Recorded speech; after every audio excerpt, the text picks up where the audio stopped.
अभी भी कुछ सुनना बाकी है क्या?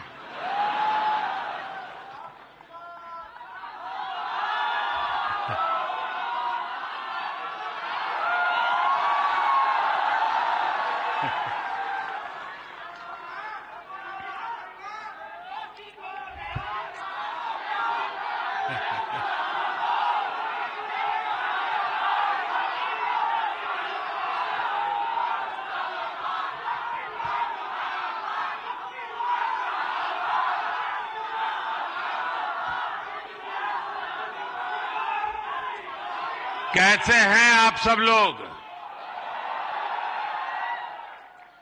थोड़ी सी वाइब भी तो चेक हो जाए।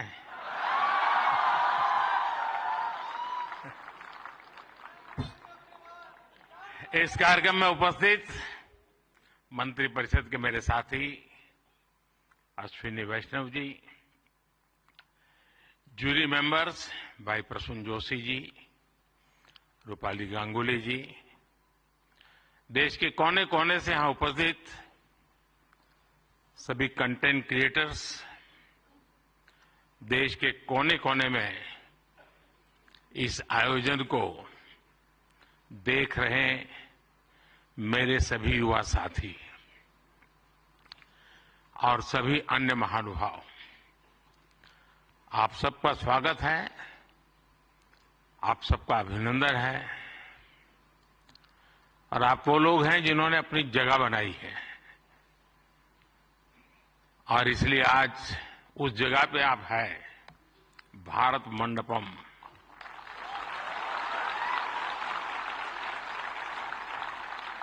और बाहर सिंबल भी क्रिएटिविटी से जुड़ा हुआ है आते ही। और यही जगह है जहां G20 से सभी मुखिया यहां इकट्ठे हुए थे और आगे की दुनिया कैसे क्रिएट करनी इसकी चर्चा कर रहे थे। और आज आप लोग हैं जो भारत का भविष्य कैसे क्रिएट करना उसकी चर्चा करने के लिए आए हैं।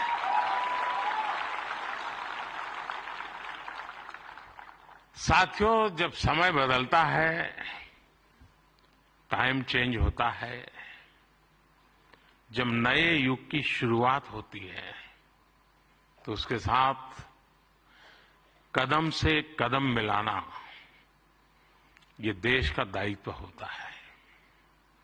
आज भारत मंडपम में देश अपने उस दायित्व को पूरा कर रहा है। पहले नेशनल क्रिएटर अवार्ड्स यानी पहला है, ये आयोजन नए दौर को समय से पहले पहचान देने का आयोजन है।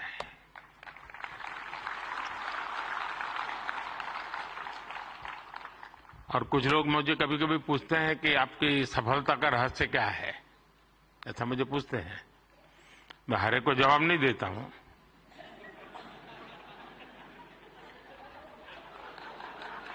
कोई रेस्टोरेंट वाला अपना किचन दिखाता है क्या?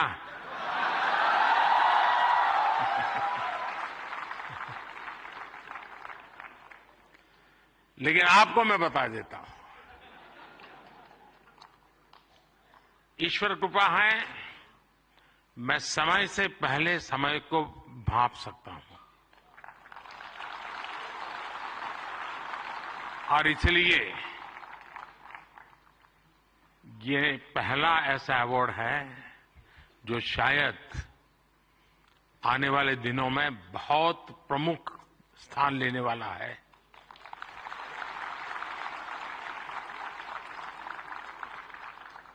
ये इस नए युग को एनर्जाइज कर रहे आप सब युवाओं को सम्मान देना, क्रिएटिविटी को सम्मान देना और समाज की रोजमर्रा की जिंदगी के प्रति जो संवेदनशीलता है उसको सम्मान करने का अवसर है। भविष्य में ये अवार्ड कंटेंट क्रिएटर्स के लिए बहुत बड़ा मोटिवेशन बनेगा उनके काम को एक बहुत बड़ी पहचान मिलने वाली है। आज जिन्हें नेशनल क्रिएटर्स अवार्ड मिले हैं,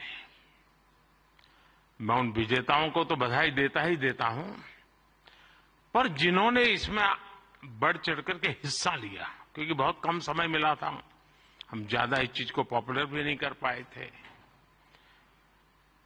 और मैं नहीं चाहता था कि मैं इसमें और समय गंवाऊं, लेकिन जल्दी जल्दी में भी, इतने कम समय में भी 1.5-2 लाख क्रिएटिव माइंड्स इसके साथ जुड़ जाए, ये मेरे देश की भी एक पहचान बना देता है।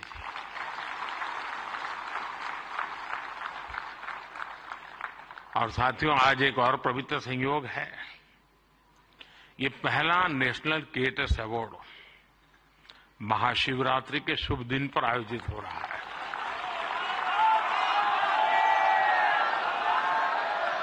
और मेरे काशी में तो शिव जी के बिना कुछ नहीं चलता है।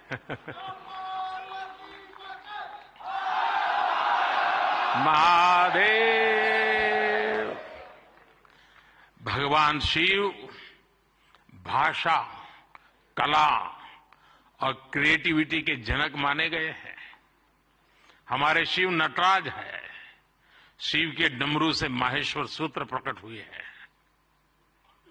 शिव का तांडव लय और सृजन की नींव रखता है इतिहास। और इसलिए यहां जो क्रिएटर्स हैं, उनके लिए नए सब्जेक्ट मिल जाएंगे। महाशिवरात्रि के दिन ये आयोजन अपने आप में बहुत बड़ा सुखद संयोग है, और मैं आपको भी और देशवासियों को भी महाशिवरात्रि की बहुत बहुत शुभकामनाएं देता हूं। फ्रेंड्स, आज इंटरनेशनल विमेंस डे भी है, लेकिन मैं देख रहा हूं पहली बार पुरुष ताली बजा रहे हैं, वरना उनको लगता है हमारा तो कोई डे आता नहीं।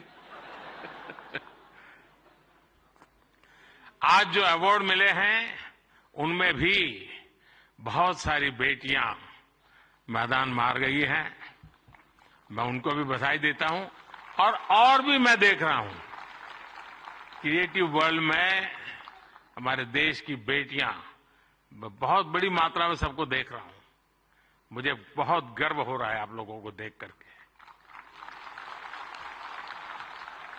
मैं देश की सभी महिलाओं को, बहनों को, बेटियों को इंटरनेशनल विमेंस डे की बहुत बहुत बधाई देता हूं। और आज ही मैं अभी, आप तो यहां बैठे हैं, मैं गैस सिलेंडर का 100 रुपया कम करके आया हूं।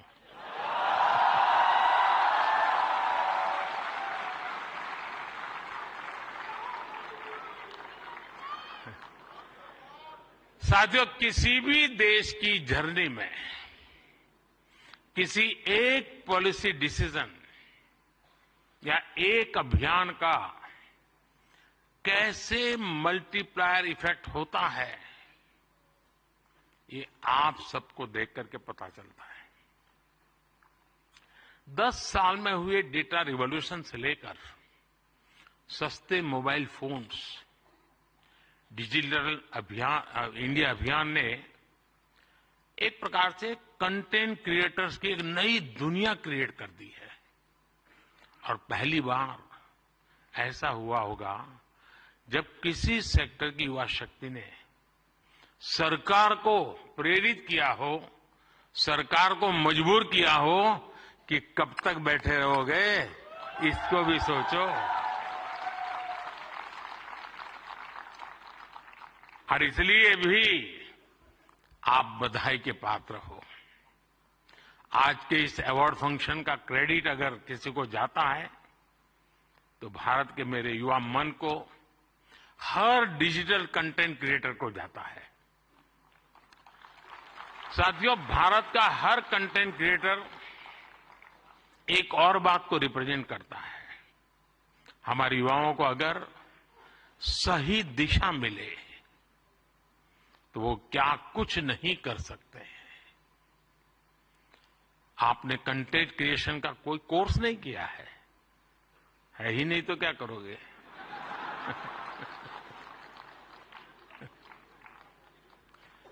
पढ़ाई के टाइम करियर सेलेक्ट करते हुए ये सोचा भी नहीं होगा कि हम कंटेंट क्रिएटर जैसा कुछ बनेंगे, लेकिन अपने भविष्य को पहचाना, फ्यूचर को देखा और ज्यादातर लोगों ने वन मैन आर्मी की तरह काम शुरू कर दिया। अब ये श्रद्धा को देखिए, खुद अपना मोबाइल लेकर के बैठ जाती है। अपने प्रोजेक्ट में आप ही राइटर, आप ही डायरेक्टर, आप ही प्रोड्यूसर, आप ही एडिटर, यानी आपको ही सब कुछ करना होता है। यानी एक प्रकार से इतनी टैलेंट एक जगह पे जमा हो जाए और फिर वो जब प्रकट हो तो उसका सामर्थ्य कितना हो सकता है अंदाज लगा सकते हैं। आपने आइडियाज गढ़े, इनोवेशन किए और उन्हें स्क्रीन पर जीवंत बनाया। आपने दुनिया को न केवल अपनी क्षमता से परिचित करवाया, बल्कि लोगों को दुनिया भी दिखाई। आपने जो हिम्मत दिखाई, उसी के कारण आज आप सब यहां पहुंचे हैं और देश बड़ी आशा के साथ आपको देख रहा है। आपका कंटेंट आज पूरे भारत में जबरदस्त इंपैक्ट क्रिएट कर रहा है। आप एक तरह से इंटरनेट के एमवीपी,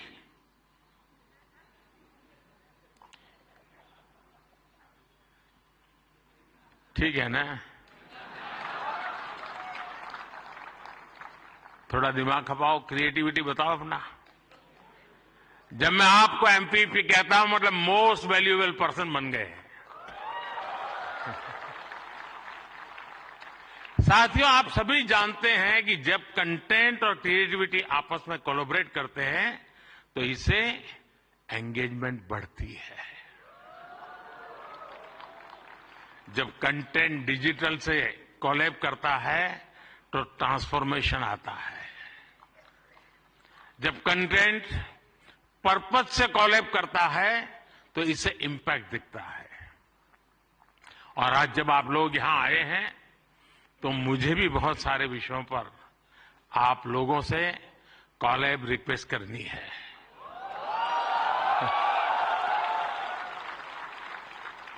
साथियों, एक जमाने में हम छोटी से छोटी दुकानों पर लिखा देखते थे कि यहां बहुत टेस्टी फूड मिलता है, ऐसा देखते थे ना। कोई भी कहे वहां क्यों खाना, तो बोले टेस्टी फूड है।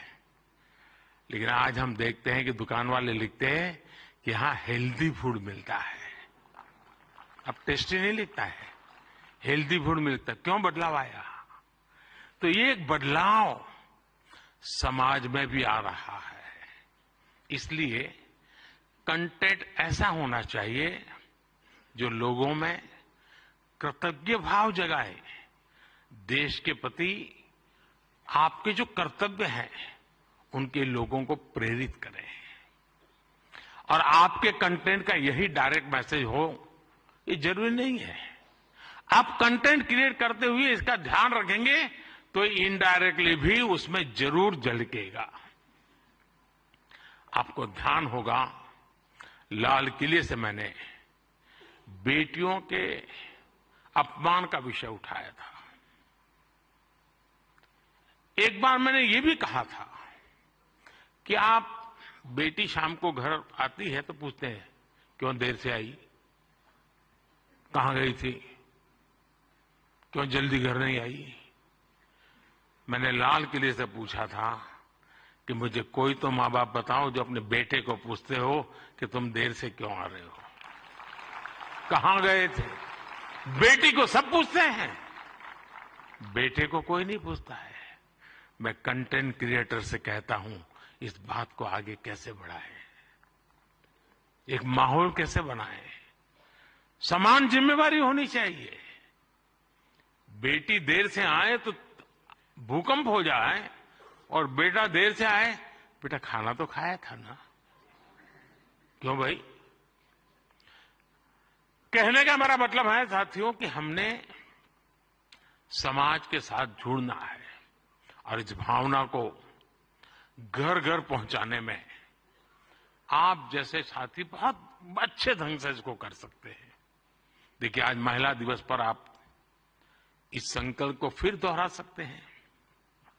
हमारे देश की नारी शक्ति का सामर्थ्य कितना ज्यादा है, वो भी आपके कंटेंट का हिस्सा, प्रमुख हिस्सा हो सकता है। मैं जरूर दावे से कहता हूं जी, आप में से कोई थोड़ा क्रिएटिव माइंड के साथ सुबह से रात तक मां क्या करती है उसी को थोड़ा रिकॉर्ड करके उसको एडिट करके रखें। देखने वाले उस परिवार के बच्चे चौंक जाएंगे, अच्छा मां इतना काम करती है। एक साथ करती है, यानी आपके पास एक ताकत है, आप इसको ऐसे प्रस्तुत कर सकते हैं। उसी प्रकार से जैसे गांव की जो जिंदगी है, आपने देखा होगा इकोनॉमिक एक्टिविटी में गांव की महिलाएं बहुत बड़ी मात्रा में जुड़ी हुई थी। ये वेस्टर्न लोगों की जो सोच है ना कि भारत में वर्किंग वुमेन नहीं है, अरे भाई वर्किंग वुमेन छोड़, भारत में महिला है तभी तो संसार चल पा रहा है जी।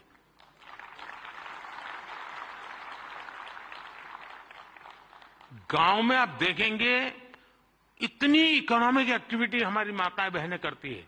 अगर ट्राइबल बेल्ट में जाएंगे, पहाड़ों में जाएंगे, तो आपको मैक्सिमम इकोनॉमिक एक्टिविटी हमारी माताएं बहनें करती हैं जी। और इसलिए हमारी क्रिएटिविटी के द्वारा हम ये जो गलत परसेप्शन बने हैं ना, बड़े आसानी से बदल सकते हैं, हकीकतों के आधार पर बदल सकते हैं। और मैं मानता हूं हम इसको करना चाहिए।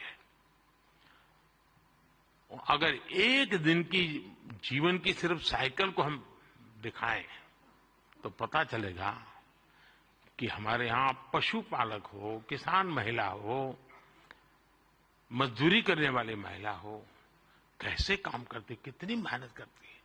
साथियों, स्वच्छ भारत की सफलता से आप सभी परिचित हैं और आपने उसमें सहयोग भी किया है, लेकिन ये तो निरंतर चलने वाला जन आंदोलन है। कहीं पर भी कोई सफाई की अच्छी चीज आती है, अब जैसे मैंने अभी एक रील देखा, कोई टाइगर पानी पीने जा रहा है और उसमें प्लास्टिक के बोतल देखता है, तो टाइगर मुंह से प्लास्टिक का बोतल उठाता है और कहीं पर जगह पे छोड़ने के लिए चला जा रहा है। अब इसका मतलब मोदी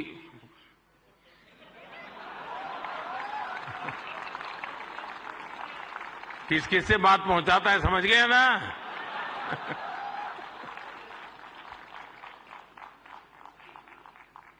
अब उसके माध्यम से आप भी पहुंचा सकते हैं। और इसलिए आप इस विषय पर भी लगातार कुछ न कुछ जरूर करते रहिए। एक अहम विषय भी मैं आपसे स्पर्श करना चाहता हूं दोस्तों। ये छोटी छोटी चीजें जो मेरे मन को छूती है, मेरा मन करता है कि क्रिएटिव माइंड के लोग हैं तो शायद मैं मन खोल करके बातें भी कर सकता हूं। मैं भाषण नहीं कर रहा मुझे। जैसे मेंटल हेल्थ, ये बहुत ही छूने वाला विषय है। और वैसे तो डिजिटल प्लेटफॉर्म पर काफी कंटेंट हंसी मजाक से जुड़ा होता है, लेकिन कई अन्य गंभीर विषय भी होते हैं। मैं देखता हूं मेंटल हेल्थ को लेकर, बहुत बधाई हो आपको, बहुत बधाई हो, बहुत बधाई हो, बहुत बधाई हो। मैं नहीं कह रहा हूं नहीं बनाते हैं, मैंने बोला ही नहीं है जी, मैं ऐसी गलती नहीं कर सकता हूं। मुझे मेरे देश के टैलेंट पे भरोसा है, मुझे मेरे देश के लोगों की संवेदनशीलता मुझसे जरा भी कम नहीं है।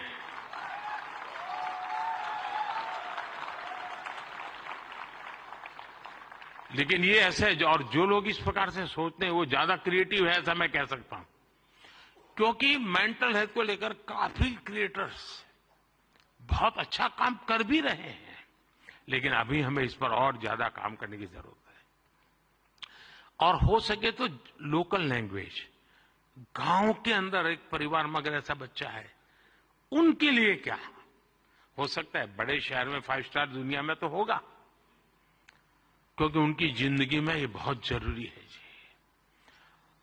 उसी प्रकार से एक बहुत बड़ा महत्वपूर्ण विषय है बच्चों में स्ट्रेस का। हमें पता नहीं होता है। पहले तो हमारा जॉइंट फैमिली होता था और बच्चे कभी दादी संभाल लेती थी, कभी दादा संभाल लेते थे, कभी नाना, कभी चाचा, चाची, भाभी, भाई।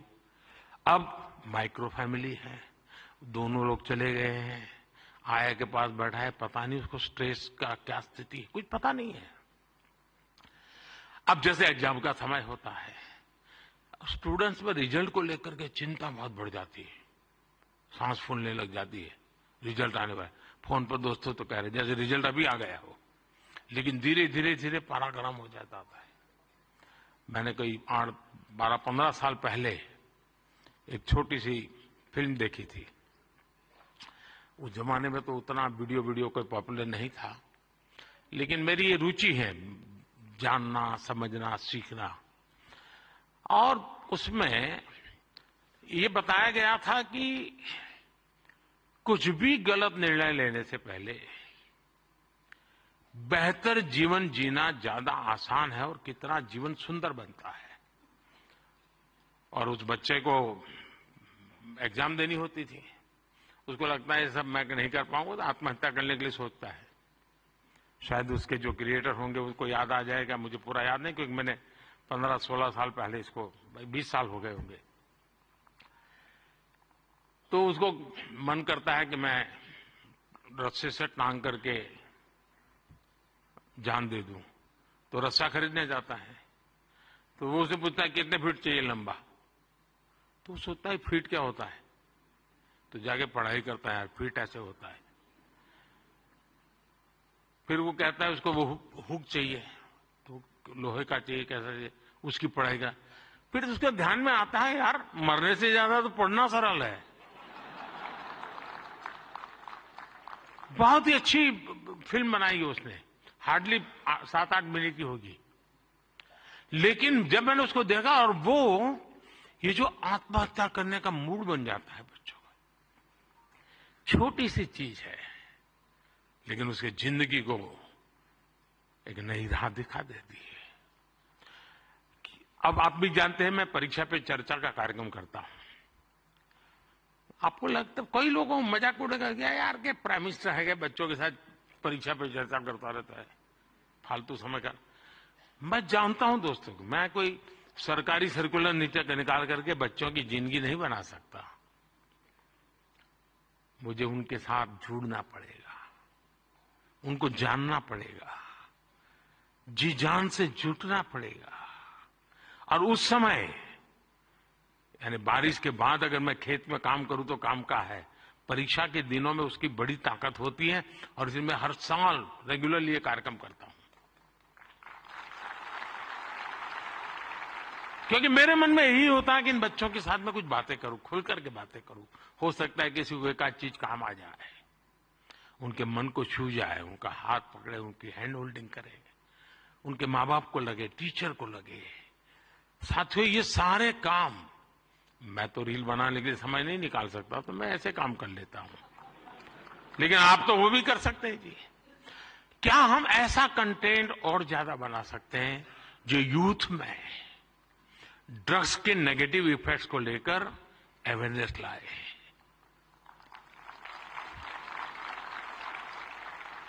हम बिल्कुल दावे से क्रिएटिव वे में समझा सकते हैं कि drugs is not a cool for youth. मरना क्या है यार, कूल हॉस्टल में बैठे हैं, कूल।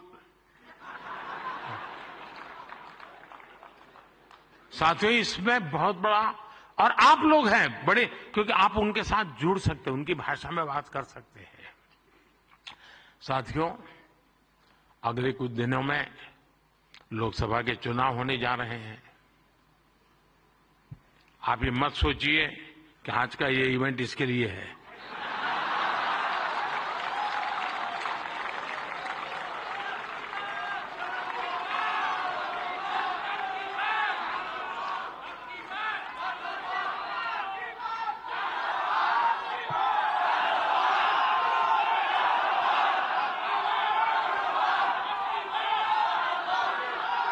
और मैं आपको गारंटी देता हूं कि हो सका तो नेक्स्ट शिवरात्रि पर भी, या तो डेट कोई और हो सकती है, या ऐसा कार्यक्रम मैं ही करूंगा।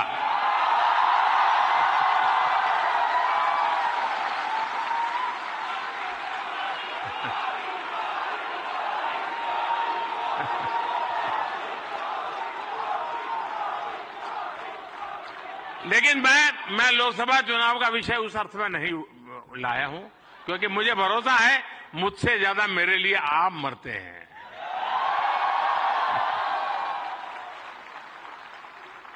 और आप मेरे लिए इसलिए मरते हैं क्योंकि मैं आपके लिए जीता हूं, और जो अपने लिए नहीं जीता है उसके लिए मरने वाले बहुत होते हैं जी।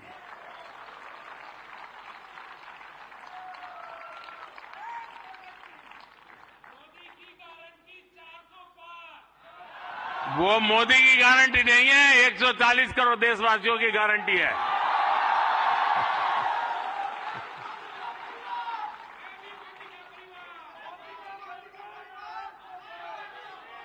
ये बात सही है, ये मेरा परिवार है। साथियों, मैं जो लोकसभा चुनाव की बात कर रहा था, और एक क्रिएटिव वर्ल्ड के लोग बहुत बड़ा काम कर सकते हैं। क्या हम ऐसा कुछ कर सकते हैं कि हमारे यूथ और खास करके हमारे फर्स्ट टाइम वोटर, उनको हम जागरूक करने के लिए क्या कर सकते हैं, और उसको पता हो कि वोट देना यानी किसी को जिताना हराने का काम नहीं है जी। वोट देने का मतलब है तुम इतने बड़े देश की निर्णय प्रक्रिया के हिस्सेदार बने हो, तुम देश का भविष्य बनाने वाले एक महत्वपूर्ण पार्टनर हो। ये उस तक पहुंचना जरूरी है जी। उसको कभी ये मत कहिए किसको वोट दो, लेकिन आप उसको जरूर कहिए कि वोट तो देना ही चाहिए। वो तय करेगा किसको देना किसको नहीं देना, वो तय करेगा, लेकिन वोट देना चाहिए, ये उसको जरूर कहना चाहिए। और मैं मानता हूं हमारे देश में, दुनिया के देश जहां जैसे जैसे समृद्धि बढ़ती गई, वोटिंग पैटर्न घटती गई। दुनिया में देश समृद्ध हुए, लेकिन अलग अलग व्यवस्थाओं ने समृद्धि तक ले गए और बाद में लोकतंत्र की दिशा में गए। भारत 100% लोकतंत्र के ही अधिष्ठान को लेकर के समृद्ध राष्ट्र बनने के सपने को लेकर के चला है, और दुनिया के लिए मॉडल बनने वाला है जी। ये दुनिया के लिए बहुत बड़ा मॉडल बनने वाला है, लेकिन उसमें मुझे मेरे देश के नौजवानों की भागीदारी चाहिए। 18, 19, 20, 21 साल के जैसे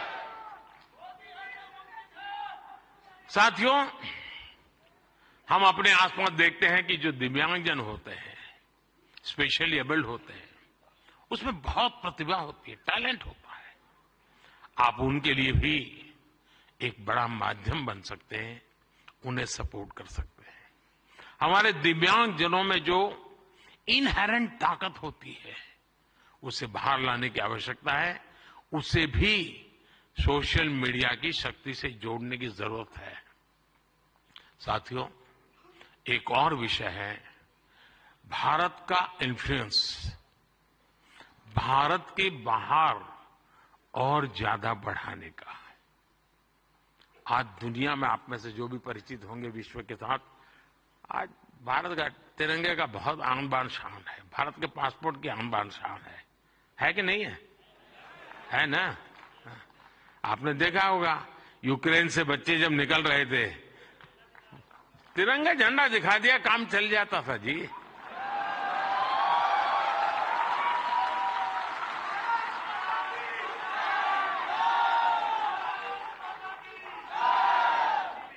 ये सामर्थ्य ऐसे ही नहीं आया है दोस्तों, ये सामर्थ्य ऐसा ही नहीं आया है। इसके पीछे एक मिशन बोर्ड में तपस्या की गई है। दुनिया में आज वातावरण बदला है, लेकिन उसको और अधिक, आज भी दुनिया में कुछ परसेप्शन ऐसे ही है हमारे लिए, हम उसको बदल सकते हैं क्या? और मैं मानता हूं, मुझे याद है मैं एक बार किसी एक देश में गया था, तो एक इंटरप्रेटर मेरे साथ था। तो परिचय वो कंप्यूटर इंजीनियर था, तो उस सरकार में काम करता था। तो मेरी मदद की उसने, 3-4 दिन मेरे साथ था वो, तो परिचय हो गया। तो आखिर में उसने कहा, साहब आपको बुरा न लगे तो एक सवाल पूछना चाहता हूं। मैंने कहा क्या? नहीं सबको आपको बुरा नहीं लगेगा ना? मैं कहा नहीं दोस्त, 3-4 दिन से आप देख रहे हो, बुरा लगने का सवाल नहीं, आप जरूर पूछिए। नहीं रहने दो साहब, नहीं पूछता हूं। नहीं मैंने कहा पूछो यार। उसने कहा साहब क्या अभी भी आपके देश में सांप सपेरे जादू टोना यही होता है क्या? ये मुझे पूछा गया सवाल था जी। मैंने कहा देख दोस्त, हमारे लोग तो उस जमाने में तो बड़े ताकतवर थे, तो सांप बाप उनके लिए बड़ा बाएं हाथ का खेल था। अब मैंने कहा हमारी ताकत बहुत कम हो गई है, और धीरे धीरे करके मैंने कहा वो माउस पे आ गए हैं। लेकिन मैंने कहा वो माउस से पूरी दुनिया को हिलाते हैं। साथियों, मेरे देश का ये जो सामर्थ्य है ना, इस सामर्थ्य को हम आज अगर विदेश में बैठे किसी शख्स को, मैं समझता हूं हमारे सामर्थ्य से आकर्षित करें, उनको लाने की दिशा में हमारा काम हो, हम अपने कंटेंट को ऐसा क्रिएट कर सकते हैं। आप पूरी दुनिया में भारत के डिजिटल एम्बेसडर्स हैं दोस्तों, और मैं मानता हूं ये बहुत बड़ी ताकत है। आप फ्रिक्शन ऑफ सेकंड दुनिया में पहुंच सकते हैं। आप वोकल फॉर लोकल के ब्रांड एम्बेसडर्स हैं। मैं कल श्रीनगर में गया था, तो एक नौजवान से मेरी बातचीत हो रही थी। मैं हैरान हूं, जो वो सिर्फ शहद का काम करता है, मधुमक्खी पालन का काम करता है, और आज ग्लोबली उसने अपनी एक ब्रांड पहुंचा दी है जी, जस्ट डिजिटल वर्ल्ड के माध्यम से। और इसलिए साथियों, आइए हम एक साथ मिलकर एक क्रिएट ऑन इंडिया मूवमेंट, मैं बहुत जिम्मेवारी के साथ आप लोगों से अपेक्षा कर रहा हूं, क्रिएट ऑन इंडिया मूवमेंट की शुरुआत करें।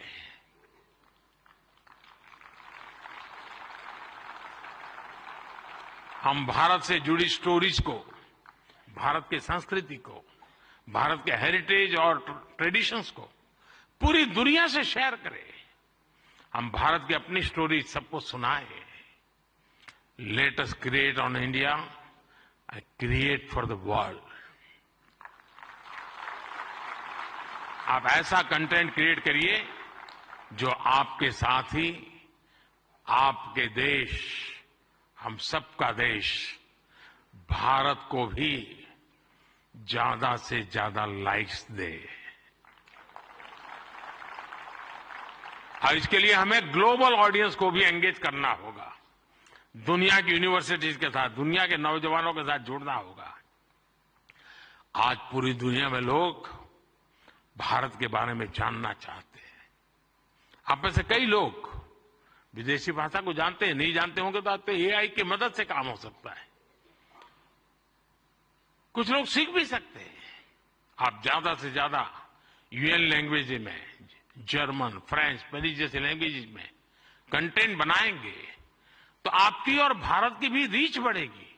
हमारे अड़ोस पड़ोस के देश हैं, उनकी भाषाओं में हम कुछ करें, हमारी एक अलग पहचान बनेगी। और आपने देखा होगा पिछले दिनों बड़ा महत्वपूर्ण डिसीजन हमने लिया है। मैं भी कुछ दिन पहले बिल गेट्स के साथ गप्पे मार रहा था, तो ऐसे ही एआई वगैरह सारे विषयों पर बहुत चर्चा निकली। कभी उसके विषय में जरूर आपको पता चलेगा। लेकिन हमने अभी कल ही एक डिसीजन लिया है। हम एआई मिशन को, और मैं मानता हूं दुनिया देख रही है कि भारत एआई में क्या काम करेगा, क्योंकि भारत लीड करेगा, मान के चलिए दोस्तों, क्योंकि मैं आपके भरोसे बोल रहा हूं। उसी प्रकार से आपने देखा होगा सेमीकंडक्टर, जिस प्रकार से भारत सेमीकंडक्टर की दुनिया में आगे बढ़ रहा है, और मैं बताता हूं कि हम 2G 4G वगैरह में बहुत पीछे रह गए, 5G में हमने लीड कर लिया। वैसा ही हम बहुत तेजी से सेमीकंडक्टर की दुनिया में हम दुनिया में अपनी जगह बना लेंगे दोस्तों, और देखते ही देखते हम छा जाएंगे।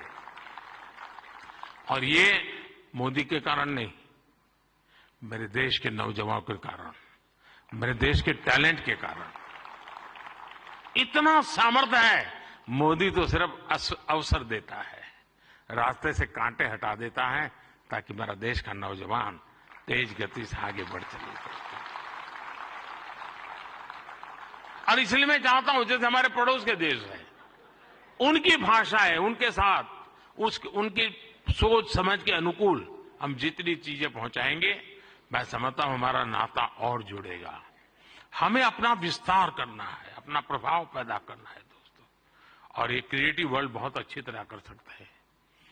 और एआई की ताकत आप जानते हैं, आजकल देखा होगा, मैं अभी जो आपसे बात कर रहा हूं, कुछ ही समय में वो आपको हिंदुस्तान की 8-10 लैंग्वेजेज में ये मेरी सारी बातें आपको मिल जाएगी, क्योंकि मैं एआई का उपयोग करता हूं। आपके साथ अगर यहां आते जाते मेरा फोटो निकल गया, तो आप एआई के माध्यम से वो फोटो अपनी कलेक्ट कर सकते हैं। नमो ऐप पर जाएंगे, फोटो बूथ पे चले जाएंगे, आराम से आपको मिल जाएगी मेरी फोटो। आज से 5 साल पहले कहीं मिल गए होंगे, एक कोने में मुझे देख रहे, आपकी एक आंख फोटो में आई है, तो भी वो आपको खींच करके ले आएगा वहां। ये एआई की ताकत है, हमारे देश के नौजवानों की ताकत है। और इसलिए मैं कहता हूं सोचो कि भारत के पास ये सामर्थ्य है, हम इस सामर्थ्य को लेकर के आगे जाना चाहता है, और नेशनल इंटरनेशनल लेवल पर भारत की एक छवि नई ऊंचाई पर ले जाने का काम हम अपनी इस क्रिएटिविटी से कर सकते हैं। एक फूड क्रिएटर किसी को मुंबई के बड़ा पाव की मशहूर दुकान तक पहुंचा सकता है। एक फैशन डिजाइनर दुनिया भर को ये बता सकता है कि भारत के कलाकारों की खूबी क्या होती है। एक टैग क्रिएटर पूरी दुनिया को बता सकता है कि मेक इन इंडिया से हम क्या बना रहे हैं और भारत में इनोवेशन कैसे बढ़ रहा है। एक गांव में बैठा ट्रैवल ब्लॉगर भी विदेश में बैठे किसी व्यक्ति को अपने वीडियो से हिंदुस्तान की यात्रा के लिए मोटिवेट कर सकता है। हमारे भारत में तो इतने अलग अलग तरह के मेले होते हैं, हर एक पर्व में अपनी एक स्टोरी होती है और दुनिया उसे जानना चाहती है। जो लोग भारत को जानना चाहते हैं, भारत के कोने कोने को जानना चाहते हैं, उनकी भी आप बहुत मदद कर सकते हैं। साथियों, इन सारे प्रयासों में आपकी स्टाइल, आपका प्रेजेंटेशन, आपका प्रोडक्ट, आपके फैक्ट्स, अगर मैं मानता हूं हकीकतों विषय में कॉम्प्रोमाइज कभी मत कीजिए। आप देखिए, एक यूनिक अंदाज में आप जाएंगे। अब देखिए, आर्टिफैक्ट्स तो बहुत होते हैं, आर्कियोलॉजी वाले ने बहुत चीजें निकाली होती है, लेकिन जो म्यूजियोलॉजी जानता है ना, वो जब उसको बनाता है, रखता है, तो हम उस युग में पहुंच जाते हैं। 300 साल पुरानी चीज देखते हैं तो लगता है कि मैं उस समय जी रहा हूं। क्रिएटिविटी की ये ताकत होती है दोस्तों, और मैं चाहता हूं कि मेरे देश के भीतर वो क्रिएटिविटी है जो मेरे देश का भाग्य बदलने के लिए एक बहुत बड़ा कैटलिक एजेंट बन सकता है। और इसी भावना से मैं आज आप सबको मिला, आप सबको बुलाया। आप बहुत ही कम नोटिस से आए, आपने कुछ करके दिखाया है। जूरी को भी मैं बधाई देता हूं, क्योंकि 1.5-2 लाख लोगों की एक एक बारीकी को पहुंचाना बड़ा कठिन काम है। लेकिन आने वाले दिनों में ये काम और अधिक अच्छे ढंग से, अधिक साइंटिफिक ढंग से हम कर पाएंगे। मैं फिर एक बार आप सबको बहुत बहुत शुभकामनाएं देता हूं। बहुत बहुत धन्यवाद।